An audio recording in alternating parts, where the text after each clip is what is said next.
Hi friends, Swapna गुरु चॅनलमध्ये तुम्हा सर्वांचे स्वागत आहे. फ्रेंड्स, आजच्या व्हिडिओमध्ये आज आपण शिवलिंग तुळशीजवळ का ठेवू नये याविषयी संपूर्ण माहिती जाणून घेणार आहोत. त्याआधी तुम्ही जर चॅनलवर नवीन असाल तर चॅनलला सबस्क्राईब करा. तर फ्रेंड्स, आता आपण कथेला सुरुवात करत आहोत. एका छोट्याशा गावाजवळ नदीच्या काठावर वसलेले ते गाव आणि गावाच्या मध्यभागी एक जुने महादेवाचे मंदिर. त्या मंदिराच्या गाभाऱ्यात एक स्वयंभू शिवलिंग होते. सकाळ संध्याकाळ घंटानाद व्हायचा आणि सारे गाव त्या नादात न्हाऊन निघायचे. याच गावात सुमती नावाची एक तरुण स्त्री राहत होती. भोळ्या मनाची, श्रद्धाळू आणि देवावर जीवापाड प्रेम करणारी. सुमतीच्या अंगणात एक तुळशी वृंदावन होते. रोज पहाटे उठून ती त्या तुळशीला पाणी घालायची आणि दिवा लावायची. तिच्या मनात देवाबद्दल एक निरागस भाव होता. तिला वाटायचे जे काही पवित्र आहे ते सगळे देवाला अर्पण करावे. सुमतीचे लग्न होऊन काही वर्ष झाली होती, पण तिच्या मनातली भक्ती दिवसेंदिवस वाढतच होती. गावातले लोक म्हणायचे, सुमतीसारखी श्रद्धाळू स्त्री या पंचक्रोशीत दुसरी नाही. तिच्या घरातले देवघर म्हणजे जणू एक छोटेसे मंदिरच. तिथे सकाळ संध्याकाळ दिवा तेवत राहायचा आणि उदबत्तीचा सुगंध दरवळत असायचा. पण एक गोष्ट सुमतीला कधीच माहीत नव्हती. काही परंपरा मागे किती खोल आणि करुण कहाण्या दडलेल्या असतात. एके दिवशी सकाळी सुमतीने ठरवले की आज महादेवाची पूजा अगदी मनापासून करायची. तिने फुले गोळा केली, बेल पाने तोडली आणि सोबत आपल्या लाडक्या तुळशीची काही कवळे पानेही घेतली. मंदिरात जाऊन तिने शिवलिंगावर पाणी घातले, बेल वाहिले आणि मग हळूच ती तुळशीची पाने शिवलिंगावर ठेवू लागली. तेवढ्यात मागून एक शांतपणे गंभीर आवाज आला, थांब बाळा, तुळस शिवलिंगावर वाहू नकोस. सुमतीने मागे वळून पाहिले. समोर गावातले वयोवृद्ध शास्त्रीबुवा उभे होते. पांढरी शुभ्र दाढी, कपाळावर भस्माचे पट्टे आणि डोळ्यात एक अपार करुणा. सुमती गोंधळून गेली. तिने विचारले, बुवा, तुळस तर सगळ्यात पवित्र मानली जाते, मग तिला महादेवाला का वाहू नये? शास्त्रीबुवा हळूच हसले. त्यांच्या डोळ्यात जणू शेकडो वर्षांचा शहाणपण साठले होते. ते म्हणाले, तुझा प्रश्न योग्य आहे बाळा, पण याचे उत्तर एका छोट्या शब्दात नाही. यामागे एक फार मोठी करुण कथा आहे. सुमतीच्या मनात जिज्ञासा जागी झाली. ती तिथेच गाभाऱ्यासमोर खाली बसली आणि म्हणाली, बुवा, मला ती कथा ऐकायची आहे, कृपया मला सांगा. शास्त्रीबुवांनी एक दीर्घ श्वास घेतला. मंदिराच्या दिव्याची ज्योत हळूच थरथरली आणि मग त्यांनी त्या प्राचीन कथेला सुरुवात केली, जी युगांपूर्वी घडली होती. फार फार पूर्वीची गोष्ट आहे. सुमती बुवा सांगू लागले. त्या काळी देव आणि दानव यांच्यात सतत संघर्ष चालायचा आणि याच काळात एका पराक्रमी दानवाचा जन्म झाला. जालंधर. सुमतीने आश्चर्याने विचारले, जालंधर हा कोण होता बुवा? बुवा म्हणाले, जालंधरचा जन्म खुद्द भगवान शंकराच्या तेजातून झाला होता. बाळ, ही फार विलक्षण गोष्ट आहे. सुमतीला हे ऐकून धक्काच बसला. ती म्हणाली, शंकराच्या तेजातून एक दानव, हे कसं शक्य आहे बुवा? बुवा शांतपणे म्हणाले, नियतीचे खेळ विचित्र असतात बाळ. कधी कधी प्रकाशातूनही अंधार जन्म घेतो. झाले असे की एकदा देवांचा राजा इंद्र याने भगवान शंकराचा अपमान करण्याचा प्रयत्न केला. त्या क्षणी शंकराच्या डोळ्यात क्रोधाची एक भयंकर ज्वाला पेटली, जी सांभाळणे कोणालाच शक्य नव्हते. एकदा भगवान शंकर अतिशय क्रोधित झाले होते. त्यांच्या तिसऱ्या नेत्रातून एक प्रचंड तेज बाहेर पडले. ते तेज इतके भयंकर होते की ते समुद्रात जाऊन पडले आणि त्या तेजातून एका बालकाचा जन्म झाला. तो बालक जन्मताच इतका जोरात रडला की सारे त्रिभुवन हादरून गेले. त्याच्या रडण्याने समुद्रही घाबरून गेला. समुद्रदेवाने त्या बालकाला उचलून घेतले आणि त्याचे पालनपोषण करण्याचे ठरवले. त्याचे नाव ठेवले गेले जालंधर. जालंधर मोठा होत गेला तसा तो अतिशय बलशाली आणि पराक्रमी झाला, पण त्याच्या मनात दानवी वृत्ती वाढू लागली. तो तिन्ही लोकांवर राज्य करण्याचे स्वप्न पाहू लागला. त्याचे बळ इतके होते की देवही त्याच्यापुढे थरथर कापायचे. जालंधरने आपल्या बळावर एक एक राज्य जिंकली. त्याच्या नावाने तीनही लोकांत दहशत पसरली. समुद्रातून जन्मल्यामुळे त्याला अफाट संपत्ती आणि अगणित सैन्यही लाभले होते. पण एक गोष्ट त्याला अजून मिळाली नव्हती, मनाची खरी शांती. आणि तीच त्याला वृंदाच्या रूपात मिळणार होती. सुमती लक्षपूर्वक ऐकत होती. तिने विचारले, पण बुवा, याचा तुळशीशी काय संबंध बुवा? बुवा म्हणाले, थांब बाळा, आता खरी कथा सुरू होत आहे. जालंधराचा विवाह एका स्त्रीशी झाला. तिचे नाव होते रुंदा. रुंदा ही एका दानवाची कन्या होती, पण तिचे मन मात्र अगदी निर्मळ आणि पवित्र होते. लहानपणापासूनच भगवान विष्णूची परमभक्त होती. रोज ती विष्णूचे नामस्मरण करायची आणि त्यांची पूजा करायची. तिच्या मनात पतीबद्दल अपार श्रद्धा आणि प्रेम होते. जालंधर दानव असला तरी रुंदा त्याला आपला परमेश्वर मानायची. रुंदा एक आदर्श पतिव्रता होती. तिच्या पतिव्रत्याचं तेज इतके प्रखर होते की स्वर्गातील देवही ते पाहून थक्क व्हायचे. रोज पहाटे उठून रुंदा तुळशीसमोर दिवा लावायची आणि विष्णूचे नाम घ्यायची. तिचा एकच भाव होता, माझा पती सुखी राहावा आणि माझी भक्ती अखंड राहावी. जालंधर जरी दानव असला तरी रुंदाच्या प्रेमाने तो कधी कधी हळवा व्हायचा. एकदा तो तिला म्हणाला, रुंदा, तुझ्या भक्तीच्या बळावरच मी अजिंक्य आहे. तूच माझी खरी शक्ती आहेस.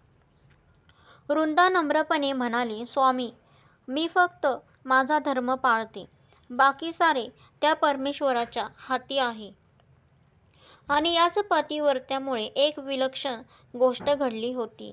रुंदाच्या पतिव्रता धर्मामुळे जालंधर अजिंक्य झाला होता. जोपर्यंत रुंदा पतिव्रता राहील तोपर्यंत जालंधरला कोणीही, अगदी देवही मारू शकत नव्हते. हेच त्याच्या अमरत्वाचे गुपित होते. या बळावर जालंधर अधिकच उन्मत्त झाला. त्याने देवावर खऱ्या स्वाऱ्या करायला सुरुवात केली. एक करून त्याने देवांचा पराभव केला. स्वर्गांवरही त्याने आपला ताबा मिळवला. देव हताश झाला. ते सगळे मिळून भगवान विष्णूकडे आणि भगवान शंकराकडे धाव घेऊ लागले. हे प्रभू, या जालंधरांपासून आमचे रक्षण करा. देव स्वार्थसरात प्रार्थना करू लागले. जालंधराने थेट स्वर्गावर आक्रमण केले. इंद्राचे सिंहासन डळमळू लागले. देवाची शस्त्रे त्याच्यापुढे फिक्की पडत चालली होती. एकामागून एक देव पराभूत होत होते. सारे देव भयभीत होऊन इकडे तिकडे आश्रयासाठी धावू लागले, पण त्यांना कुठेच थारा मिळेना. अखेर सारे देव हात जोडून भगवान विष्णूच्या चरणी नतमस्तक झाले. एकदा जालंधराच्या मनात एक भयंकर विचार आला. त्याने भगवान शंकराशीच युद्ध करण्याचे ठरवले. त्यांना आपला दूत कैलासावर पाठवला आणि निरोप दिला की शंकरांनी आपली पत्नी पार्वती त्यांच्या स्वाधीन करावी. हा निरोप ऐकून सारे देव संतापले, पण जालंधराच्या अमरत्वापुढे कोणाचेच काही चालत नव्हते. भगवान शंकरांनी जालंधराशी युद्ध सुरू केले, पण कितीही प्रयत्न केले तरी जालंधर मरत नव्हता. प्रत्येक वेळी शंकराचे प्रहार व्यर्थ जायचे. जालंधर पुन्हा पुन्हा उभा राहायचा, अधिकच बलशाली होऊन. शेवटी सर्व देवांना कळून चुकले की जालंधराच्या या अमरत्वामागे रुंदाचे पातिव्रत्य आहे. जोपर्यंत रुंदाचे पातिव्रत्य अभंग आहे तोपर्यंत जालंधराला मरण अशक्य होते. हे एक फार मोठे संकट होते. सुमतीचे डोळे विस्फारले होते. ती अधीरतेने म्हणाली, मग पुढे काय झाले बुवा? बुवांच्या चेहऱ्यावर एक भीषण छटा पसरली ते म्हणाले, आता अशी गोष्ट घडणार होती जिने वृंदाचे आयुष्य कायमचे बदलून टाकले. देवांनी विचार केला की वृंदाचे पतिव्रत्य भंग केल्याशिवाय जलंधराचा नाश होणार नाही, पण एका पतिव्रता स्त्रीचे व्रत भंग करणे हे किती भयंकर पाप आहे हे सगळ्यांना ठाऊक होते. तरीही तिन्ही लोकांच्या रक्षणासाठी हा कठोर निर्णय घेणे भाग होते. आणि हे कार्य फक्त भगवान विष्णूच करू शकत होते. सर्व देव भगवान विष्णूंकडे गेले आणि म्हणाले, हे प्रभू, आता तुम्हीच आम्हाला वाचवू शकता. भगवान विष्णूचे मन या विचाराने व्याकुळ झाले. वृंदा तर त्यांचीच परमभक्त होती. जी स्त्री रोज त्यांचे नामस्मरण करत असे, तिच्याशीच असा कपट करावा लागणार या विचाराने विष्णू अस्वस्थ झाले. पण देवांच्या रक्षणासाठी आणि सृष्टीच्या कल्याणासाठी त्यांना हा कठोर मार्ग स्वीकारावा लागला. विष्णूंनी क्षणभर डोळे मिटले. त्यांच्या मनात वृंदाचा निरागस चेहरा तरळला. जिने आयुष्यभर माझी पूजा केली, तिच्याशीच मला कपट करावे लागणार या विचाराने त्यांचे मन गलबल झाले. एक देव म्हणाला, प्रभू, आम्हाला माहीत आहे हे किती कठीण आहे, पण तुमच्याशिवाय आम्हाला कोणी वाचवू शकत नाही. विष्णू दीर्घ श्वास घेत म्हणाले, धर्माच्या रक्षणासाठी कधीकधी सर्वात प्रिय गोष्टींचाही त्याग करावा लागतो. इकडे वृंदा एकटीच आपल्या महालात होती. तिच्या मनात पतीच्या सुरक्षिततेची काळजी होती. सतत विष्णूचे नामस्मरण करत होती की तिच्या पतीला काहीही होऊ नये. किती विलक्षण होते हे, जिच्या भक्तीने तिचा पती अजिंक्य होता, तीच आता त्याच देवांची प्रार्थना करत होती. वृंदाला एक भयंकर स्वप्न पडले. तिने पाहिले की तिचा पती जालंधर एका गुप्त समुद्रात बुडत आहे. ती घाबरून जागी झाली. तिचे हृदय धडधडत होते. तिला काहीतरी अशुभ घडल्याची जाणीव झाली. तिने ठरवले की जोपर्यंत आपला पती सुखरूप परत येत नाही, तोपर्यंत आपण कठोर तपश्चर्या करायची. वृंदा जंगलात गेली आणि एका वृक्षाखाली बसून तिने ध्यान लावले. ती एकाग्र मनाने विष्णूचे स्मरण करू लागली. तिच्यात तपश्चर्येचं तेज इतकं वाढले की तिच्या पतीचे रक्षण होऊ लागले. रणांगणावर जलंधर अधिकच बलशाली झाला. वृंदा दिवसरात्र त्या वृक्षाखाली बसून राहिली. ना तहान ना भूक, फक्त पतीच्या रक्षणाचा एकच ध्यास. तिच्या तपाचं तेज आकाशाला भिडले. ते तेज इतके पवित्र होते की जंगलातले हिंस्र प्राणीही तिच्याजवळ शांत होऊन बसायचे. तिच्या ओठांवर सतत एकच नाम होते, नारायण नारायण. देवांनाही आता कळून चुकले की या तेजाला भेदल्याशिवाय जलंधराचा अंत होणार नाही. भगवान शंकरही त्याचा पराभव करू शकत नव्हते. वृंदाचे व्रत जोवर अभंग होते तोवर हे शक्यच नव्हते. आता भगवान विष्णूंनी आपली माया रचली. त्यांनी जलंधराचा रूप धारण केले. हुबेहूब जलंधरासारखे दिसणारे विष्णू त्या जंगलात वृंदा जिथे तपश्चर्या करत होती तिथे पोहोचले. वृंदाने डोळे उघडले आणि समोर आपल्या पतीला पाहिले. तिचा आनंद गगनात मावेना. ती धावत त्यांच्या जवळ गेली आणि म्हणाली, स्वामी, तुम्ही सुखरूप परत आलात. मला किती काळजी वाटत होती. मायावी जलंधराने म्हणजेच विष्णूने काहीही उत्तर दिले नाही. ते फक्त मंद स्मित करत राहिले. वृंदाने त्यांचे पाय धुतले, त्यांना आसन दिले आणि प्रेमाने त्यांच्याजवळ बसली. स्वामी, तुम्ही बोलत का नाही? युद्धात काही अघटित तर घडले नाही? तिने काळजीने विचारले. पण त्यामागची मायावी रूपाने फक्त तिच्या मस्तकावर हळूवार हात ठेवला. वृंदाला वाटले, हा पतीचा प्रेमळ स्पर्श आहे. तिच्या मनातली सारी काळजी क्षणात विरून गेली. आपला पती सुखरूप परत आला याचाच तिला आनंद होता. पण तिला कुठे ठाऊक होते की हा स्पर्श तिच्या पातिवृत्याचा नाही, अंत करणार आहे. वृंदाला वाटले की युद्धाच्या थकव्यामुळे तिचे पती शांत आहेत. तिने त्यांचे पाय धुतले आणि त्यांची सेवा केली. पतीला समोर पाहून तिचे तपोभंग झाले.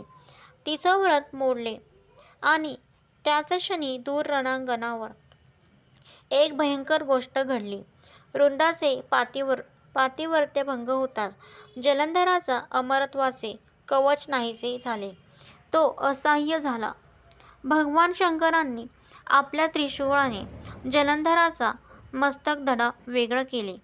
जलंधराचे मस्तक तडफडत वृंदाच्या अंगणात येऊन पडले. इकडे वृंदा आपल्या पतीच्या रूपातील विष्णूंसोबत होती. तेवढ्यात अचानक तिच्या समोरच ते रूप विरून गेले.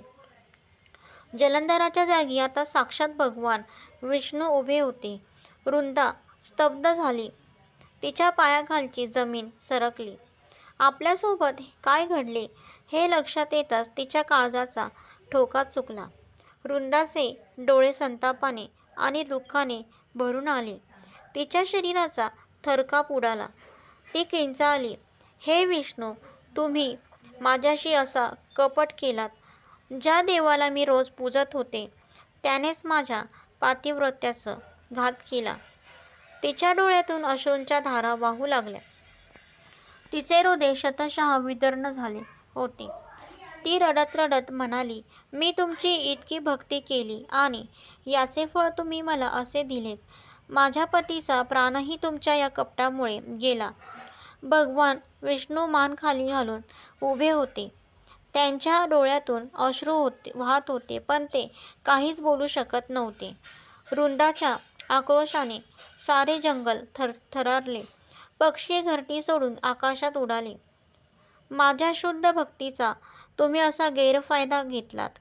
ती हुंदके देत म्हणाली, ज्या हातांनी मी तुमची रोज पूजा केली त्याच हातांनी आज माझा सर्वनाश झाला. तिचे शब्द बाणासारखे विष्णूंच्या हृदयात घुसत होते, पण त्यांनी एकही शब्द उच्चारला नाही. वृंदाचा संताप आता शापाच्या रूपात बाहेर पडला. ती थरथरत्या आवाजात म्हणाली, हे विष्णू, तुम्ही दगडासारखे कठोर झालात म्हणून तुम्ही दगडच व्हाल.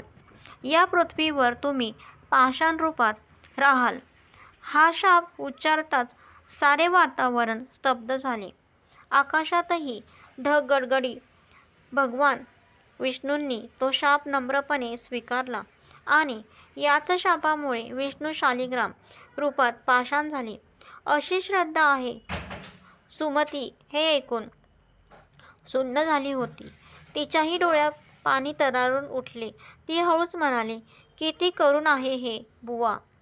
त्या बिचाऱ्या वृंदाचा काय दोष होता. बुवा म्हणाले, थांब बाळ, कथा अजून संपली नाही.